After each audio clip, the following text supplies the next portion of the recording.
Então, gente, vamos voltar aqui para a segunda parte da nossa aula.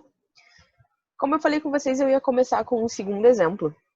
Então, aqui, número 2, da utilização daquela nossa fórmula do termo geral. Então, a gente vai considerar que a gente tem uma PG, onde o quarto termo, ou seja, o termo que está lá na posição número 4, vale 256, e a razão dessa PG é 4. E a gente quer descobrir, calcular, qual é o primeiro termo dessa PG. Ou seja, vamos analisar isso daqui com um pouquinho mais de calma. Ele está falando para gente que temos uma progressão geométrica, que a gente não sabe qual é, mas a gente sabe que o quarto elemento dela vale 256. E que a razão dessa progressão geométrica é 4. Então, a gente está multiplicando de 4 em 4. E ele quer que a gente descubra quem é o primeiro termo. A gente viu lá que o nosso termo geral tem esse formato aqui, né? A1 vezes Q elevado a N menos 1. É a fórmula do nosso termo geral. Então, vamos substituir aqui os nossos valores. Como eu sei o A4, eu vou escrever essa fórmula aqui para a quarta posição. O que significa que o N vai valer 4. Se o N vale 4 aqui, o expoente N menos 1, 4 menos 1, o expoente vai ser 3. O A4 a gente sabe que vale 256. A razão, a gente sabe que vale 4. E aí, a gente cai numa equaçãozinha aqui que a gente sabe resolver. Ó. 4 ao cubo é 4 vezes 4 vezes 4, né? Isso dá 64. Então, o A1 vai ser 256 dividido por 64. Isso daqui dá exatamente 4. Então, isso significa que o nosso primeiro termo, o A1 dessa PG aqui, vale 4. Então, 4. Descobrimos o que queríamos. Então, esse daqui é mais um exemplo da utilização desse termo geral. Especificamente, a gente está falando de um exemplo onde ele não pediu para a gente calcular um elemento qualquer, mas sim para a gente calcular o primeiro termo. Então, uma utilizaçãozinha aí um pouco diferente. E, para finalizar a nossa aula, a gente tem que falar também de como a gente calcula a soma dos termos de uma PG.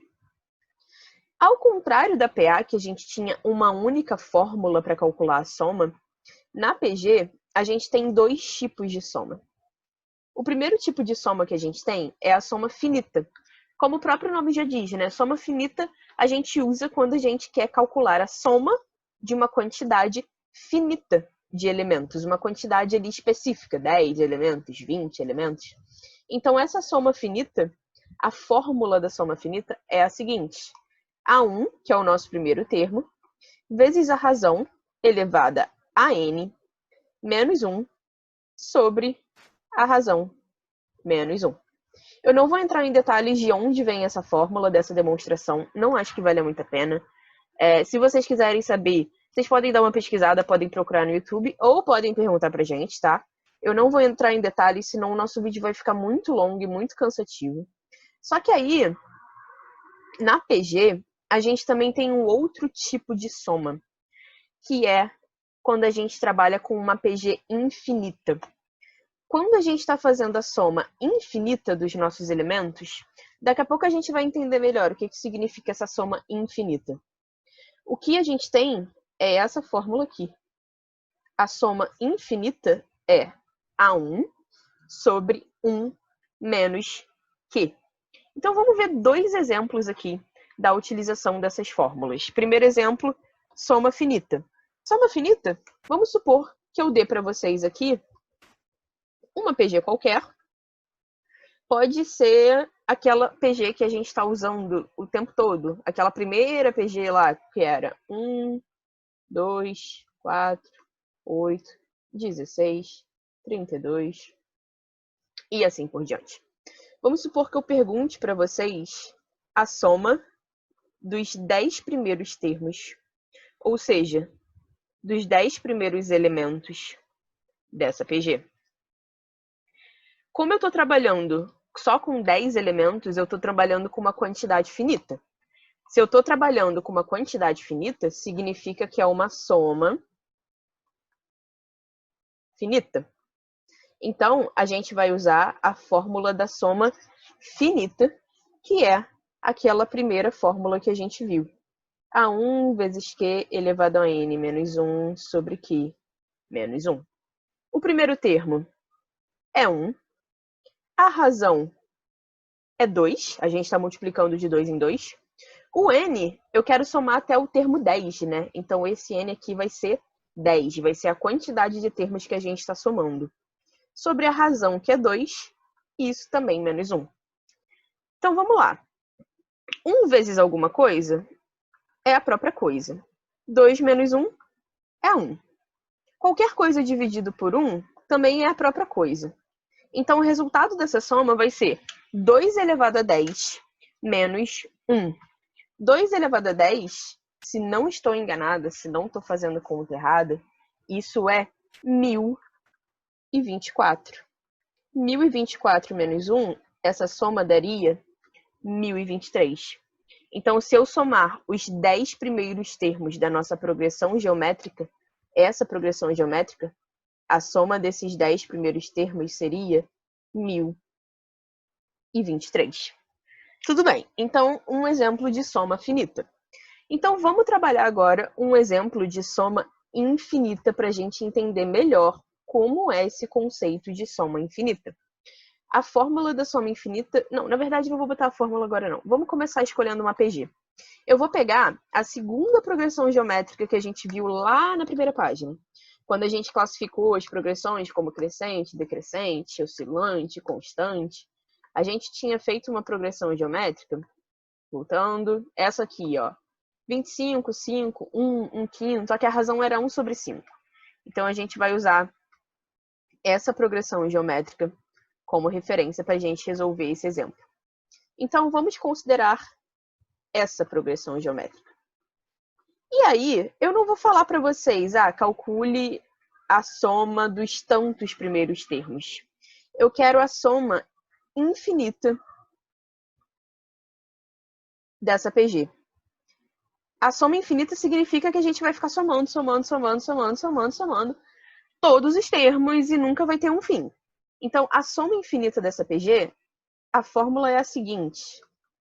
Soma infinita, a fórmula a gente viu que é A1, primeiro termo 25, sobre 1 menos a nossa razão. A gente viu lá no começo que a razão dessa PG aqui era 1 sobre 5. Resolvendo essa continha aqui embaixo, uma subtração de frações, isso daqui dá 4 sobre 5. E aí a gente viu, isso daqui é como se fosse 25 dividido por 4 sobre 5. A gente viu que regrinha de divisão de frações, repete a primeira, inverte a segunda. 25 vezes 5, deixa eu ver quanto que dá isso. 25 vezes 5 dá 125. Já vou responder. Eu tenho mania de verificar todas as contas que eu falo porque eu não confio nas minhas contas de cabeça. Mas 25 vezes 5 dá 125, tô certa. Isso dividido por 4 dá 31,25. Então significa que se eu somar essa PG infinitamente, a soma dela de tudo vai ser 31,25. E aí vocês podem falar, Juliana, mas isso não faz o menor sentido. Se é uma soma infinita, como é que uma soma infinita vai dar um número tão pequeno, já que eu estou sempre acrescentando mais um número, já que essa PG nunca vai terminar? Beleza, é um questionamento justo, né? Não faz muito sentido a gente somar infinitos números e achar, tipo, 30. Só que o que é importante a gente entender dessa ideia de soma finita, infinita, é o seguinte, inclusive eu acho que eu comi um aqui quando eu escrevi a PG. Deixa eu ver. Eu comi, aqui tem um faltando. Pronto. É o seguinte.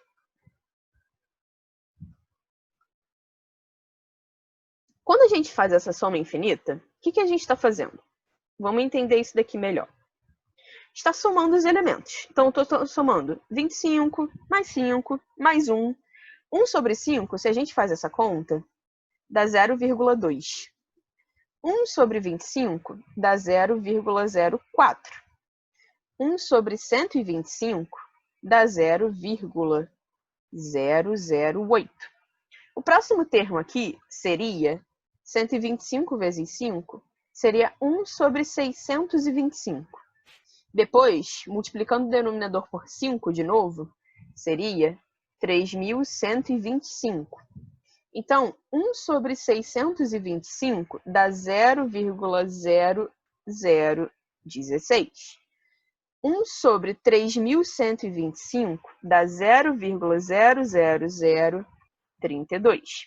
E a gente pode continuar escrevendo os novos termos aqui e escrevendo o resto da soma aqui.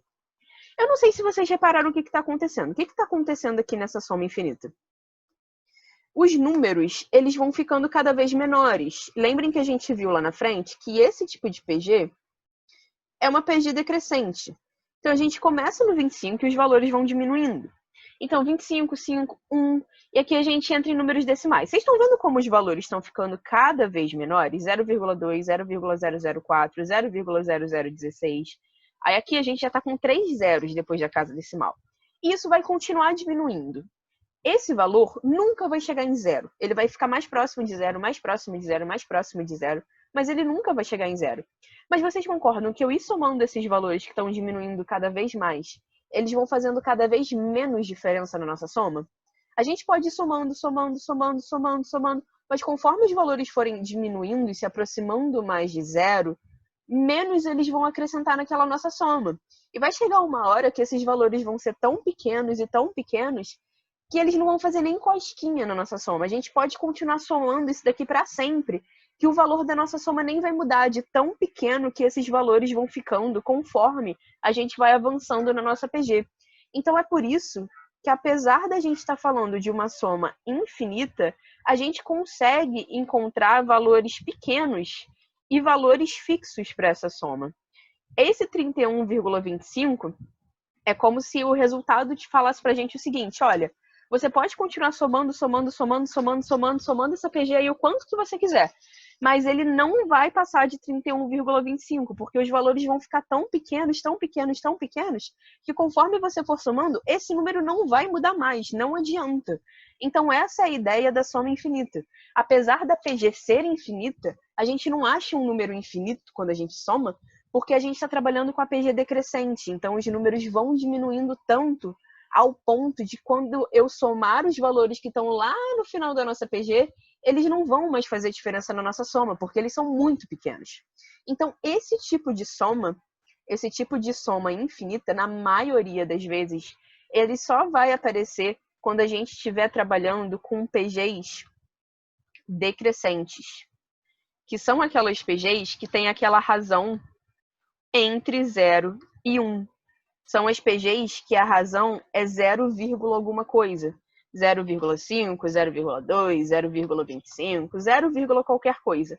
Sempre que a gente trabalha com as PGs que estão aqui nesse intervalo de razão, a gente consegue calcular essa soma infinita, porque acontece esse efeito dos números indo decrescendo, diminuindo, ao ponto de que chega um momento em que eles não fazem mais diferença na nossa soma.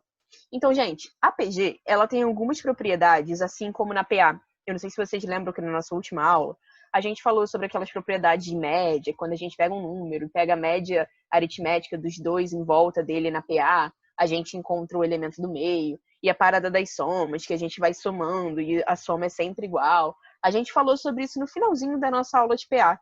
Quem não lembra, dá uma olhadinha lá no vídeo. A PG também tem algumas propriedades, mas eu não vou entrar nelas. Eu não vou entrar nelas só porque essas propriedades de PG quase nunca caem na prova.